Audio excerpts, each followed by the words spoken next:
Certains d'entre nous utilisent Excel depuis des années et sont devenus confiants dans leurs aptitudes sur cet outil. S'il est vrai qu'il y a beaucoup de méthodes pour atteindre les mêmes résultats sur Excel, il est d'autant plus vrai que certaines méthodes sont beaucoup plus efficientes que d'autres. Dans ce tutoriel des minutes Excel, nous allons parcourir 3 actions qui montrent, ou du moins qui donnent l'impression que tu es encore débutant sur Excel. C'est parti! Ce tableau contient des données d'assurance factices. Filtrons-le pour avoir les femmes, non-fumeurs, de la ville de Denver, ayant un enfant et âgé de 29 ans. Filtrons donc la colonne genre sur féminin, la colonne statut fumeur sur non-fumeur, la colonne ville sur Denver, la colonne nombre d'enfants sur 1 et la colonne âge sur 29. Nous avons nos données filtrées. Maintenant, enlevons tous les filtres que nous venons de mettre. La petite icône en forme d'entonnoir nous montre quelles sont les colonnes qui ont des filtres. Ce que ferait un débutant, c'est d'y aller colonne par colonne en cliquant sur la flèche au niveau du titre de la colonne et en choisissant effacer le filtre, en anglais Clear Filter. C'est fait pour la colonne âge. Faisons de même avec les autres colonnes genre, nombre d'enfants, statut fumeur, puis ville. Cette méthode marche très bien lorsqu'on n'a qu'une ou deux colonnes à défiltrer. Mais imaginez que vous avez par exemple une trentaine de colonnes à défiltrer ainsi. Ça vous prendra un temps fou.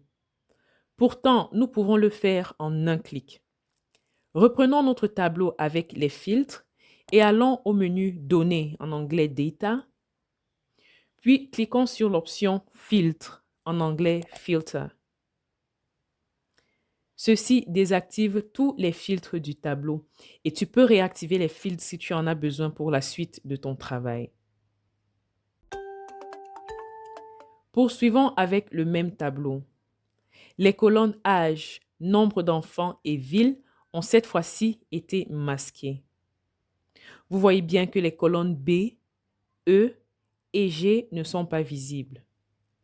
Maintenant, démasquons toutes les colonnes masquées. Les doubles lignes nous montrent à quel endroit les colonnes sont masquées. Ce que ferait un débutant, c'est de démasquer ces colonnes une par une. On va essayer. Pour cela, on se positionne au niveau des doubles lignes jusqu'à ce que le curseur change de ce signe plus à cette flèche bidirectionnelle et on double-clique. La colonne B est ainsi démasquée. De la même manière, démasquons les colonnes E et G. C'est fait.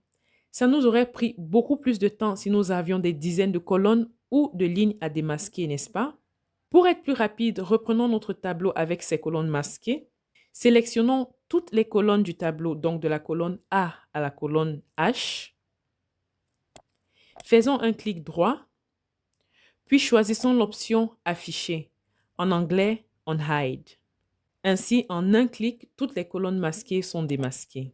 On peut procéder de la même manière pour des lignes. Passons cette fois à une table vide contenant une seule colonne ayant pour titre Jour. L'exercice à faire est de remplir cette colonne avec des lignes allant du jour 1 au jour 1000.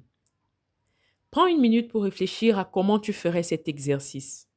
Tu peux mettre pause à la vidéo et revenir quand tu auras une idée de solution. Une méthode consiste à écrire jour 1, jour 2, jour 3, ainsi de suite, mais on est d'accord qu'on risque d'y passer la journée. Une autre méthode consiste à écrire jour 1, puis à faire un cliquer-glisser jusqu'au jour 1000. Essayons pour voir. Bon, on va s'arrêter là. Tu vois que ça nous a pris pas mal de temps. Puisque nous ne voulons pas faire comme des débutants, nous allons utiliser la fonction séquence. On va écrire égal jour entre côtes et séquence 1001 et on valide avec la touche entrée. Super! Excel nous a affiché toute la série allant du jour 1 au jour 1000 comme nous l'avons désiré.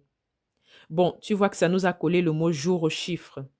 Pour remédier à cela, rentrons dans la formule et ajoutons un espace après jour. Voilà, nous avons notre résultat. Nous avons utilisé la fonction séquence, qui est une fonction Excel qui permet de renvoyer une série de chiffres. Le premier attribut de cette fonction, c'est le nombre de lignes. Dans notre cas, c'est 1000 puisque nous voulons une série du jour 1 au jour 1000.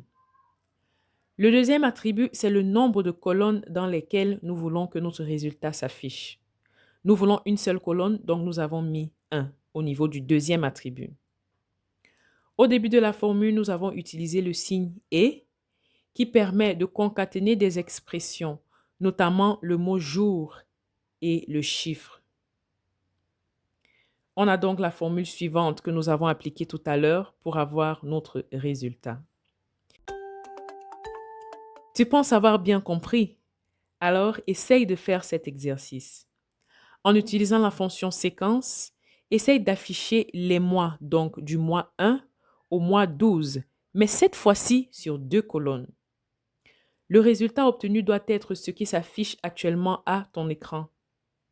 Ne sous-estime pas cet exercice, il y a un petit piège. Si tu y arrives ou si tu as des difficultés, écris-nous sur campmnisection@unicef.org. Sur ce, à la prochaine.